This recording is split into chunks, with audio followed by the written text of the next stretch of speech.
শাড়ি বলে তুমি নিজের খাতে নিজেই পড়ে গেলে সুখ। কেন? তোমার গোবিন্দ গিরি গোবর্ধন সোজা করে ধরে রাখতে পারে, মাথার চূড়াটা হেলে যায় কেন?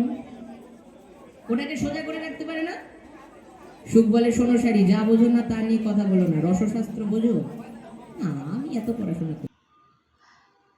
দেখো বন্ধুরা, আজকে তোমাদের কাছে আমাদের এখানকার রাসের মেলা হচ্ছে, সেখানে আমরা গিয়েছিলাম, সেখানকার একটা ভিডিও শেয়ার করছি। দেখুন, সব কিছুর দোকান বসেছে। যে রাধা গোবিন্দকে দর্শন করো তোমরা সবাই। কীর্তন হচ্ছে এখানে, রাধা কৃষ্ণের নাম কীর্তন হচ্ছে এখানে, খুব বড় করে প্রতি বছরই হয়। দেখো, চশমার দোকান বসেছে, কসমেটিকের দোকান, খাওয়ার দোকান। এই যে আমার হাজব্যান্ড আবার একটা চশমা কিনছে ছেলের জন্য। এই যে কসমেটিকের দোকান বসেছে, নানা রকমের দোকান বসেছে। মেলাটা খুবই বড় হয়, অনেকটা জায়গা নিয়ে মেলাটা হয়।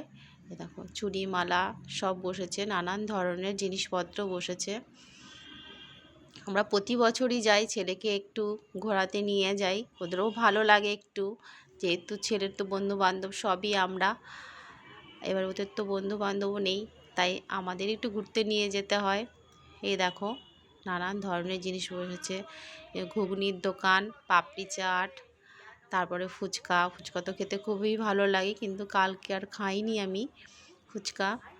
এই যে ফুচকার দোকান বসেছে। আর রয়েছে দেখো বাদাম ভাজা। মেলাতে তো বাদাম ভাজা খেতে খুবই ভালো লাগে। বাদাম ভাজা, গজা, নিমকি, জিলিপি। বাদাম ভাজার জিলিপি তো খুবই ভালো লাগে মেলার থেকে। এই যে আমার ছেলে আর বাবা আগে চলে যাচ্ছে। এই দেখো, পিঠের দোকানও বসেছে। ভাপা পিঠে আমরা নিয়ে নিলাম একটু। ভাপা পিঠে নিয়ে ছেলেকে একটু ওর বাবা খাইয়ে দিল, তারপর আমরা বাড়িতে ফিরলাম। কেমন লাগলো বন্ধুরা?